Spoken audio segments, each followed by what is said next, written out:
ఇప్పుడు ఈ ట్యాంక్లో నీళ్ళు అనేది ఉడుకుతూ ఉన్నాయి కదా, ఇది దేనికి ఉడుకుతుందంటే మనకు టెంపరేచర్ హెవీ వెళ్ళిపోయిన దానివల్ల మనకు రేడియేటర్ బాయిల్ అయిన దానివల్ల మనం ఇప్పుడు దాంట్లో టెంపరేచర్ హెవీ అయిపోయింది, నీళ్ళు అనేది భయంకరంగా ఉడుకుతూ ఉన్నాయి. ఇప్పుడు మనం రేడియేటర్ క్యాప్ అనేది ఓపెన్ చేస్తున్నాం.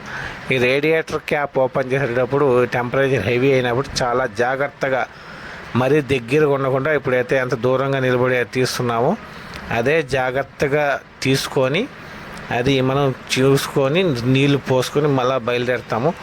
ఇది ఎలాంటి టైంలో చేస్తామంటే ఎమర్జెన్సీగా పోవాల్సిన టైంలో మాత్రమే ఇంత రిస్క్ తీసుకుంటాము. ఎమర్జెన్సీ లేనప్పుడు ఒక 45 టు ఒక 60 మినిట్స్ అనేది పక్కన ఆపుకోవాలి. చూసారా, ఇప్పుడు తీసినప్పుడు ఆవిరి ఏ విధంగా కొడుతుందో చాలా జాగ్రత్తగా ఉండాలి. దీంట్లో ఏంటంటే మనకు రేడియేటర్ క్యాప్ ఓపెన్ చేసేటప్పుడు మనకు ఆ వేడి అనేది ముఖాన కొట్టే ఛాన్స్ ఉంటుంది. అందువల్ల దూరంగా నిలబెట్టి తీసుకోవాలి.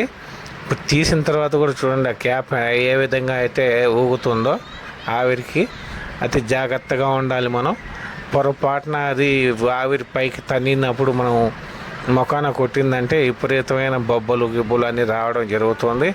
అందువల్ల జాగ్రత్తగా ఉండాలి. ఇప్పుడైతే క్యాప్ ఓపెన్ చేసాము. క్యాప్ ఓపెన్ చేసి మేము దానికి నీళ్లు రీఫిల్ చేసాము. దీనికి జరిగిన కారణం ఏంటి అంటే మనకు రేడియేటర్ ఫ్యాన్ అనేది తిరగని దానివల్ల టెంపరేచర్ హెవీ అయింది. ఇప్పుడంతా రీఫిల్ చేసుకునేసాము. రేడియేటర్లో పోసుకున్నాం, రేడియేటర్ ట్యాంక్లో కూడా నీళ్ళు పోసుకున్నాం. ఇంకా అంతా రెడీ అయింది. ఇంకా బానెట్ వేసుకొని ఇంకా బయలుదేరుతాం.